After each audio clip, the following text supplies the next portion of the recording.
I remember feeling terrified and frozen. And I saw that truck slowly pass by the crowd and they scanned for me. And I sat there praying, please don't let them know I'm here. Please don't let them catch me.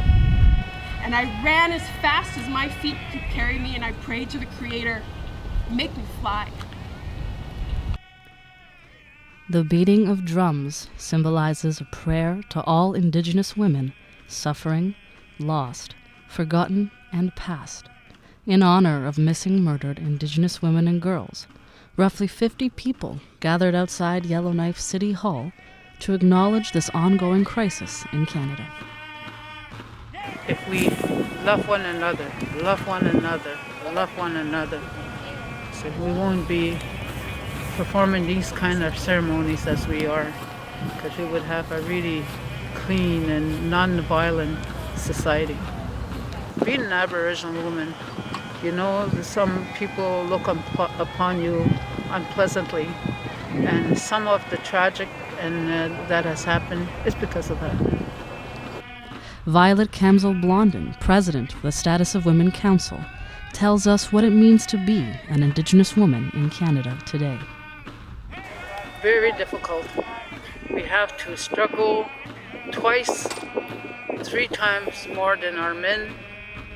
Several other prominent Northern women were also in attendance, such as Stacie Smith, councillor for the city of Yellowknife, where she shared with us a very personal, emotional story on a time where she felt unsafe in her community.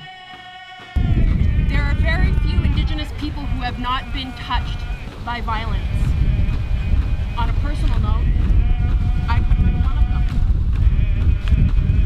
One of the greatest lessons my parents ever taught me was to be alert, to know my surroundings and to know where I was going.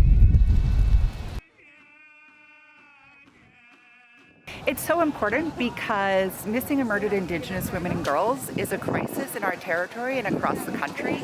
And we need not only to create greater awareness about this crisis, but we also need to create greater awareness about the 231 calls for justice that are in the final report from the National Inquiry. It's called Reclaiming Power and Place. That was Louise Elder, Executive Director for the M.M.I.W.G Status of Women Council.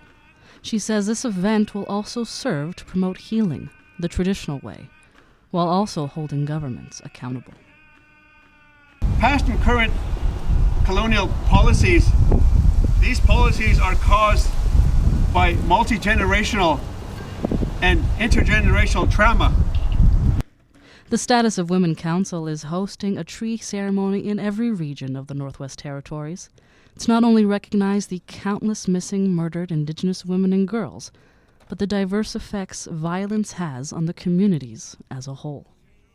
The ceremony included drum prayers, speeches, and song, calling out the national inquiry into missing and murdered Indigenous women and girls, and the 231 calls for justice. Caroline Wawzonek says a concrete territorial plan should be available in the fall.